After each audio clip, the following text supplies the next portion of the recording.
जय श्री कृष्णा, जय श्री राम, जय गौ माता, जय राधे श्याम। आप देख रहे हैं तुलसी तपोवन यूट्यूब। और इस वीडियो में मैं दो चर्चाएं आपसे कर रहा हूँ। एक तो यह है कि बेल का पेड़ है कौन सी दिशा में लगाना चाहिए, और दूसरा यह है कि बेल वृक्ष की परिक्रमा कब लगाना चाहिए। ये दो बातें आपके बीच में रख रहा हूँ। सबसे पहले आप सभी ऑडियंस का बहुत बहुत दिल से आभार। आपका वीडियो सुनते हैं। सावन का महीना चल रहा है तो बेल की तो महिमा है ही। तो सबसे पहले हम ये चर्चा कर रहे हैं कि जो बेल का जो वृक्ष है उसको हम कौन सी दिशा में लगाएं, कौन सी दिशा में लगाने से इसकी महिमा बहुत ज्यादा है। तो कहा जाता है कि बेल का वृक्ष ईशान कोण में लगाए। ईशान कोण का मतलब है उत्तर और पूर्व का जो बीच का स्थान है, शंकर जी का स्थान है, उसको ईशान कोण की दिशा कहते हैं। एक श्लोक बोला लिखा है, यत्र वाट्याम गृहस्थस्यः कोण ईशानामके जायते श्री फलिस तरुणः तत्रः विपदः।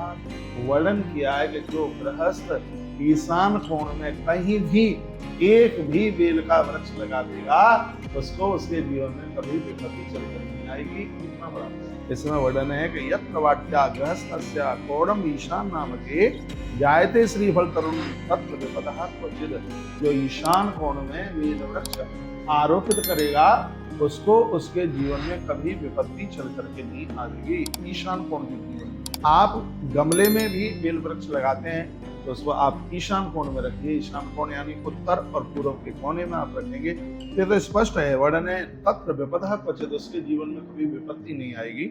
यत्र वाट्या ग्रस्तस्य कोणः ईशान नामके। कोई भी गृहस्थी व्यक्ति यदि ईशान कोण में बेल का वृक्ष लगाता है या गमले में उसको रखता है उसके जीवन में कभी भी किसी भी प्रकार की विपत्ति, किसी भी प्रकार का दुख चलकर। इस वीडियो में अगली अब हम चर्चा ये कर रहे हैं कि बेल वृक्ष की परिक्रमा कौन से टाइम करें। आचार्य जी सुनिए, सुबह करें या दोपहर करें या शाम को करें, बेल की वृक्ष परिक्रमा है वो कब करनी चाहिए।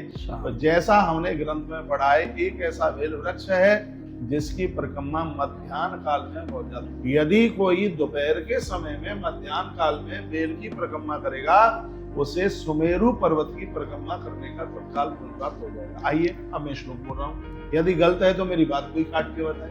बृहद धर्म पुराण अध्याय नंबर 11 और इसमें से श्लोक नंबर 33 नंबर का श्लोक है।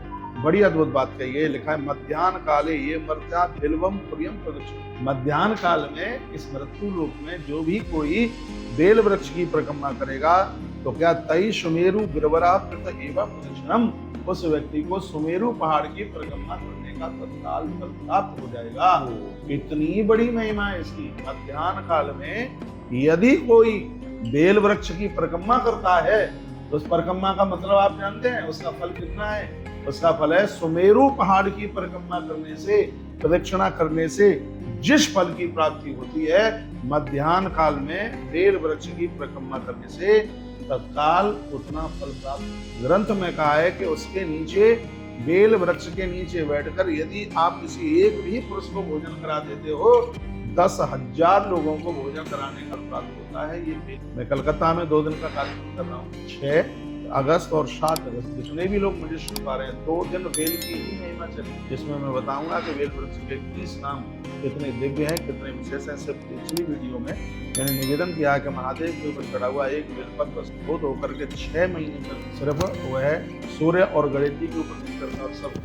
तो ये बेल की महिमा बहुत अद्भुत है। मध्याह्न काले यह मर्त्या बिल्वम पुर्यः प्रदक्षिणा तई सुमेरु गिरवरः करता एवं। इसने मध्याह्न काल में बेल की परिक्रमा की है। बेल की परिक्रमा, बेल वृक्ष की परिक्रमा करते हैं। एक लोटे में जल लेकर कच्चा दूध डालिए, पहले बेल वृक्ष की जड़ों में उसको समर्पित कीजिए, मत्था टेकिए, घी का दिया जलाइए और उसके बाद में परिक्रमा। बेल वृक्ष की 21 परिक्रमा का बहुत ज्यादा महत्व है, क्योंकि बेल वृक्ष के 21 अवतार है। अगली वीडियो में मैं बताऊंगा बेल वृक्ष 21 तरह का होता है, इसके पत्ते 21 तरह के होते हैं। 21 तरह के इसके पत्ते होते हैं। मैं अगली कथा में निवेदन करने वाला हूँ, लोगों को जानकारी से मिलेगी। इसलिए बेल वृक्ष की परिक्रमा 21 परिक्रमा लगाई जाती है। इसकी बहुत बड़ी महिमा है। बहुत बहुत धन्यवाद है आपकी वीडियो को सुनाए। सावन का महीना चल रहा है, ऐसे ही हमारे साथ जुड़े रहिए और नई नई अपडेट प्राप्त करते रहिए।